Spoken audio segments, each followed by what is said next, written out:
Hello students, welcome in e-content development program, subject biology. From that we discuss our second topic, human reproduction. In last lecture we discuss about the fertilization, and next we discuss about the last point, that is the post-fertilization changes. These include the embryonic development. What is the embryo? After the syngamy, the zygote that is formed undergoes the division and to form an embryo, and these mitodivisions are called the cleavage, and this embryo development conducted by the cleavage, blastulation, implantation and gastrulation. अशा पद्धतीने आपण one by one एक बघायचंय, आणि त्याचा सगळ्यात पहिला आपण बघूया यामध्ये बेसिकली क्लिवेज पूर्ण झाल्यानंतर म्हणजे embryonic development. at the end we get the zygote. Okay, first term discuss about the cleavage. What is the cleavage? Cleavage is the process of early mitotic division the zygote into a hollow multicellular blastula.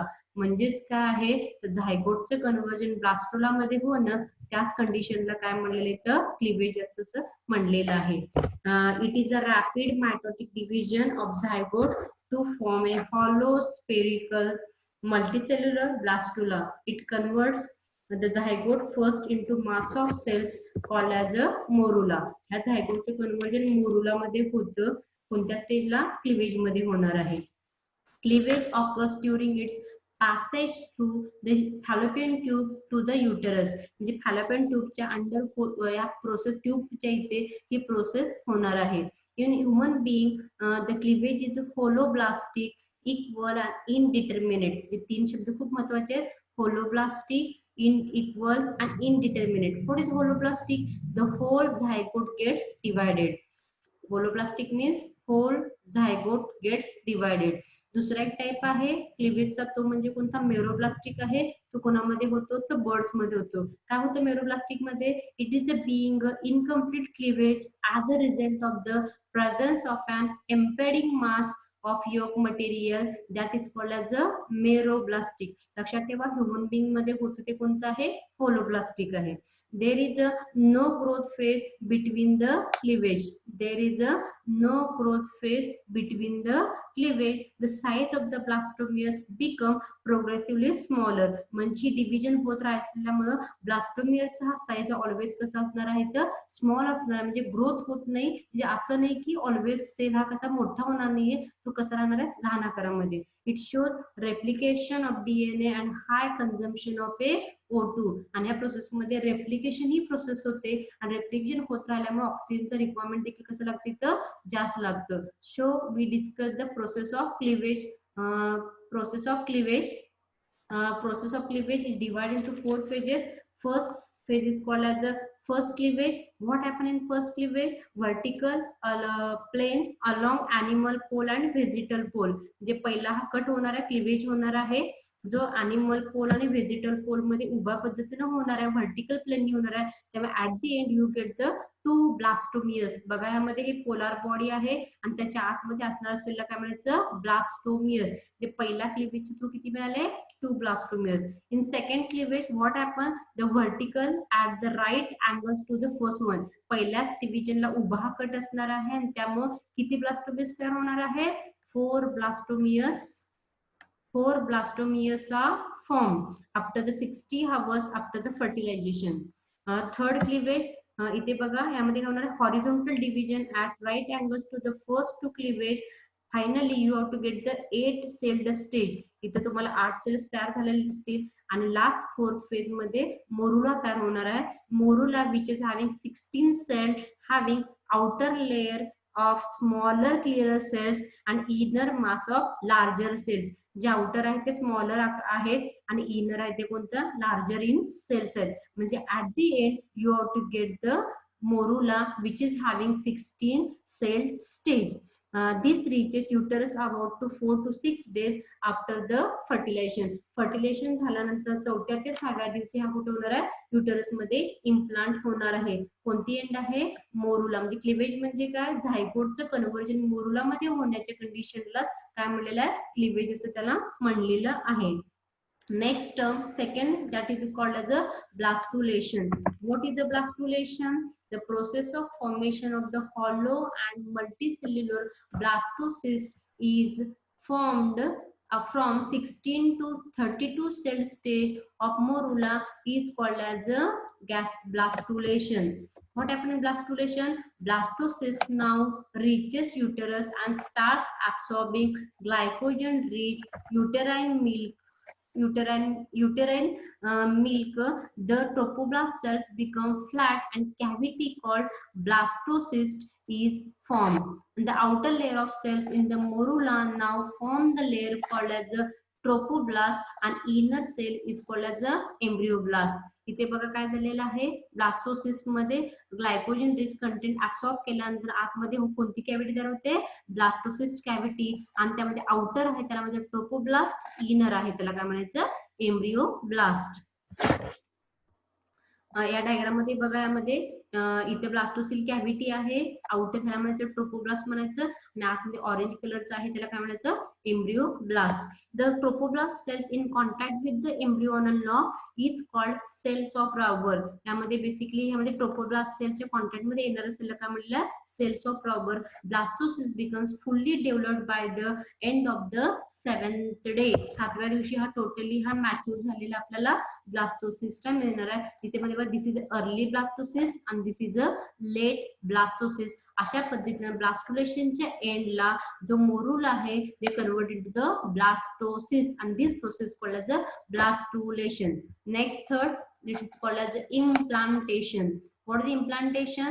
After the formation of blastocyst, by 7 day of fertilization, the embryo get attached deep inside the wall of uterus. This process is called as the implantation. Trophoblast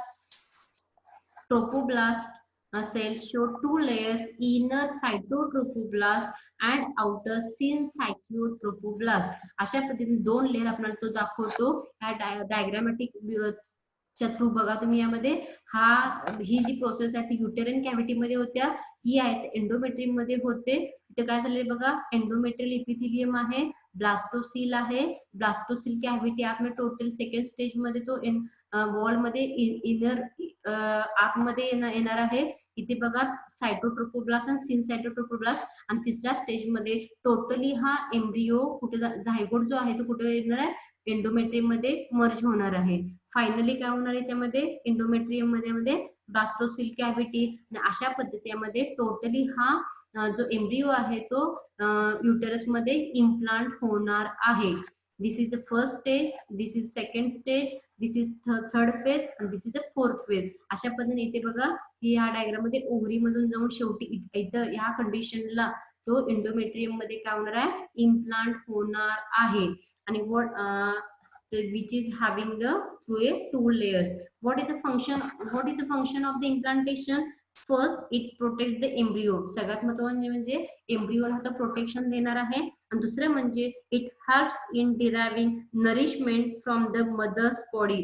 implant झालेल्या झायगोटला जे काय खाऊ लागणार आहे ते कुठून येणार आहे, through the endometrium. In this way implantation will be the, अशा पद्धतीने इम्प्लांटेशन हे होतं.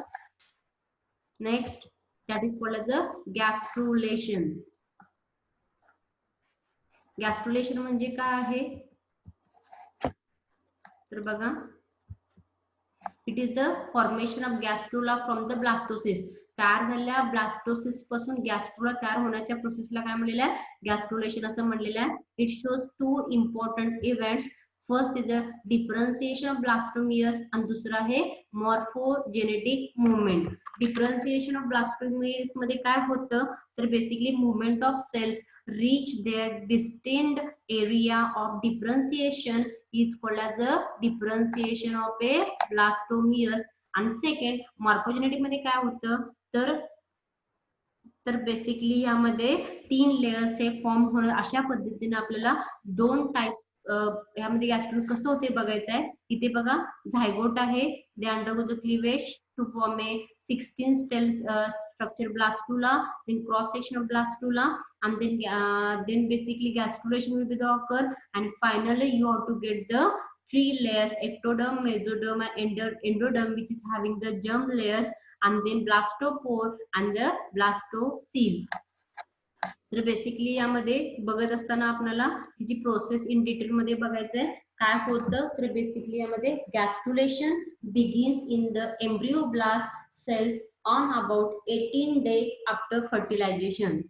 Cell on the free end of inner cell mass called hypoblast become flattened, start dividing and grows downward. And finally, this layer called endoderm is formed.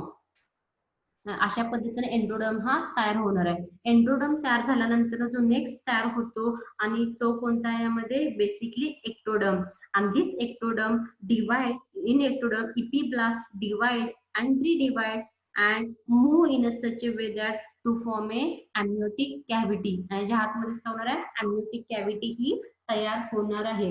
amniotic cavity त्यानंतर काय होतं तर next बायलॅमिनर embryonic disk तयार होतो आणि त्यानंतरच काय होणार आहे योग शाखा तयार होणार आहे. Finally, this primitive streak is formed in between the and third layer of a cells. Then mesoderm will be the form. The embryonal disc now has differentiated into 3 layers: ectoderm, mesoderm, and endoderm. And the further process after gastrulation is called as the organogenesis. म्हणजे गॅस्ट्रुलेशन झाल्यानंतर जी next organ process होण्याची organ तयार होण्याची process आहे त्याला काय म्हणले आहे गॅस्ट्रुलेशन असं त्याला म्हणलेलं आहे. म्हणजे ह्या डायग्रामच्या थ्रू आपण जर बघितलं की एक्टोडर्म तयार पहिला कोणता तयार होतो एक्टोडर्म, त्यानंतर कोणता होतो एंडोडर्म, सॉरी पहिला एंडोडर्म मग एक्टोडर्म आणि देन इन बिटवीन कोणता तयार होतो मेसोडर्म होतो. त्याच एंटायर प्रोसेसला काय म्हणलं गॅस्ट्रुलेशन असं त्याला म्हणलेलं आहे.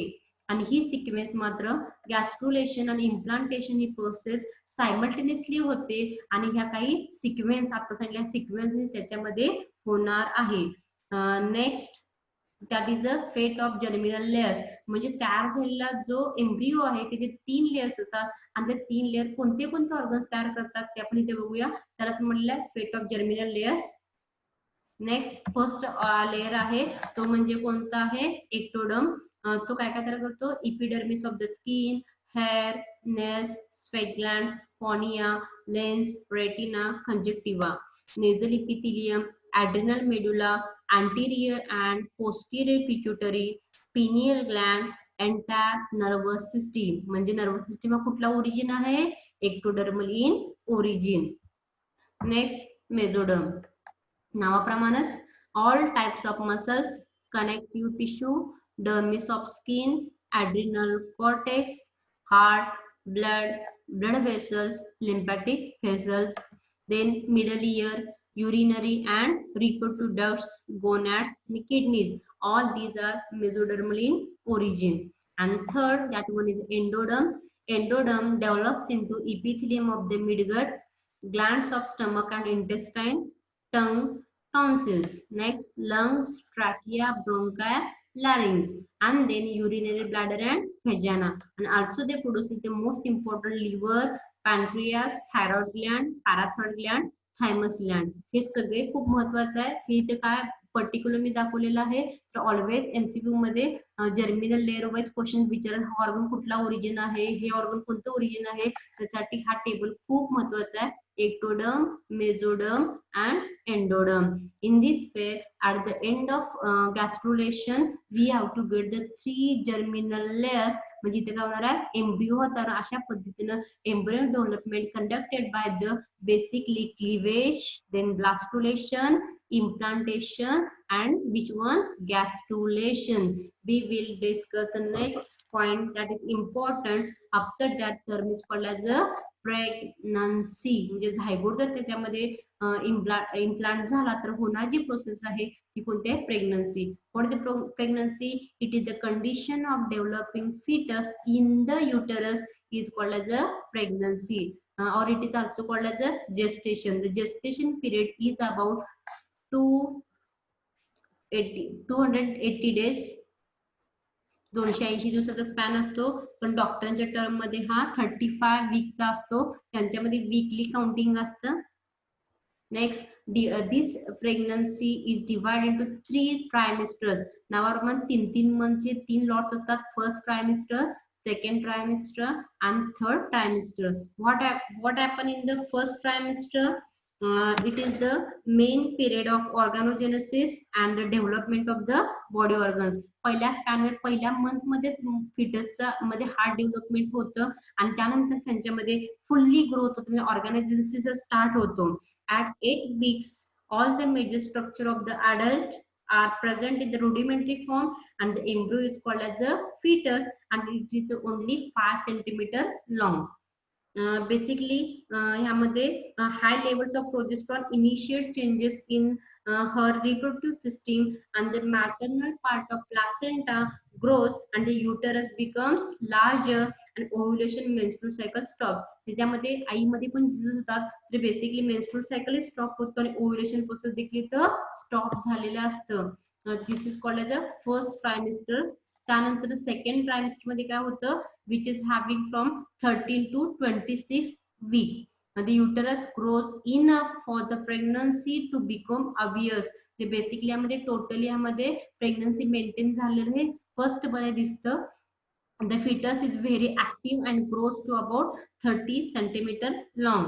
The hormone level stabilizes, the HCG declines, the corpus luteum deteriorate म्हणजे regress होतं, and the placenta completely takes over the production of a progesterone. Already तुम्ही शिकलेला आहात की प्लासेंटा हा टेम्पररी ऑर्गन असतो ज्याच्यामुळे कॉर्पस ल्युटियमचा लेवल HCGचा लेवल हा मेंटेन केला, पण इथं प्लासेंटा तयार झालेला आहे त्यामुळे बेसिकली सगळं काम कोणावरती जातं, प्लासेंटा हे बाकीचे सगळे काय होतात संपून जातात किंवा रिग्रेस केलं जातं. Next, which maintain the pregnancy. अशा पद्धतीने प्रेग्नन्सी ही मेंटेन होते कधी सेकंड ट्रायमिस्टर मध्ये. मेंटेन होतं म्हणजे नक्की काय होतं तर पहिल्या ट्रायमिस्टर मध्ये जो झायगोट जो एम्ब्रियो आहे तो प्लासेंटा तयार झालेला नसतो त्याला, पण इथं मात्र प्लासेंटा तयार झालेला आहे. टोटली हा त्याच्यावरती न्यूट्रिशियस मटेरियल मिळतं म्हणून हिला काय म्हटलेलं आहे प्रेग्नन्सी विथ द मेंटेन.